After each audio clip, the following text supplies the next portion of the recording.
Welcome to my channel Hema హంగామా. నేను మీ Hema. And ఈ రోజు హేమ హంగామాలో ఒక అద్భుతమైన సినిమా అయితే చూసానండి. దాని గురించి మాట్లాడదాం అనుకుంటున్నా. అదే 35. చిన్న కథ కాదు, నిజంగానే చిన్న కథ కాదు, అంత అద్భుతంగా ఉందని చెప్పాలి. Nivetha Thomas after a break తర్వాత ఒక కంబ్యాక్ మూవీ సాలిడ్ యాక్టింగ్తో వచ్చిందండి. ఆమె యాక్చువల్గా రియాలిటీలో క్రిస్టియన్ అయ్యుండి ఒక బ్రాహ్మణ పాత్రకి ఎంత యాప్ట్గా సెట్ అయిందో, ఈమె నిజంగానే బ్రాహ్మణ ఇంట్లో పుట్టిందేమో అన్నంత యాప్ట్గా సెట్ అయింది అనమాట. మీ అందరికీ తెలుసు సినిమా అంతా తిరుపతి బ్యాక్గ్రౌండ్లో జరుగుద్ది అని. అలాగే ట్రైలర్స్లో టీజర్స్లో చూసాం మనము.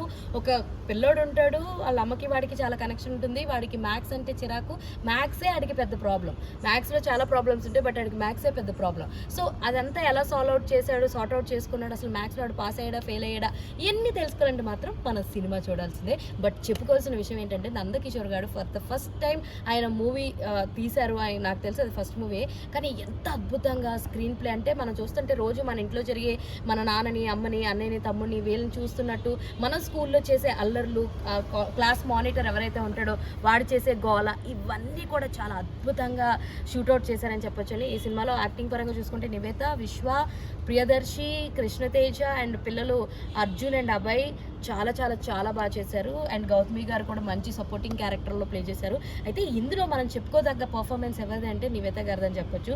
అటు మంచి హౌస్ వైఫ్గా, ఒక 10th ఫెయిల్ అయిన హౌస్ వైఫ్గా, మంచి అమ్మగా, ఒక మంచి ఏమంటారు భర్త మాట వినే వైఫ్గా, ఎంత అద్భుతంగా, ఎంత న్యాచురల్గా, అరే ఆవిడ ప్రతి ఫ్రేమ్లో ఎక్కడ కూడా అరే నిజంగా వీళ్ళ పిల్లలే, ఈమె పిల్లలు కాదు, ఈమె యాక్ట్ చేస్తుందన్న ఒక్క 1% కూడా మనకి ఎక్కడ తెలియదండి. అండ్ అంత అద్భుతంగా సినిమా వెళ్ళడానికి వన్ ఆఫ్ ద రీజన్ ఏంటంటే వివేక్ సాగర్ గారి సాంగ్ కంపోజిషన్స్ అని చెప్పొచ్చు. మ్యూజిక్ పరంగా ఆయన అద్భుతంగా కంపోజ్ చేశారండి. ప్రతి లెవెల్ మ్యూజిక్ అయితే దమ్ దమ్ అని చూస్తున్న కొద్ది భలే ఉంది కదా అన్న ఫీలింగ్ అయితే అనిపించింది.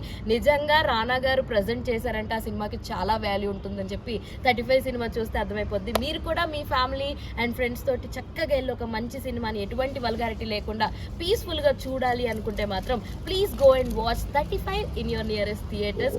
రేపు రిలీజ్ అవబోతుంది. అయితే నేను ముందు చూడడం జరిగింది కాబట్టి మాకు స్పెషల్ ప్రీమియర్స్ చేయడం వల్ల సో నేను ఈ రివ్యూని అయితే ముందు పెట్టేయడం జరుగుతుంది. September 6th వరల్డ్ వైడ్గా రిలీజ్ అయిపోతుంది. So please go and watch and support such kind of films. 35 చిన్న కథ కాదు, నిజంగా ట్రూగా ఎంటర్టైన్ అవుతారు. ఇలాంటి ఇంట్రెస్టింగ్ రివ్యూస్ అండ్ అప్డేట్స్ కోసం ప్లీజ్ డు ఫాలో హేమ హంగామా. అరే అరే చెప్పురా అరే అదేరా ఇందాక చెప్పమని చెప్పే కదా. ఏది ఫ్రెండ్స్ సబ్స్క్రైబ్ చేసుకోండి ఫ్రెండ్స్ కదా, మీరు కూడా సబ్స్క్రైబ్ చేసుకోండి. లేకపోతే తెలుసుగా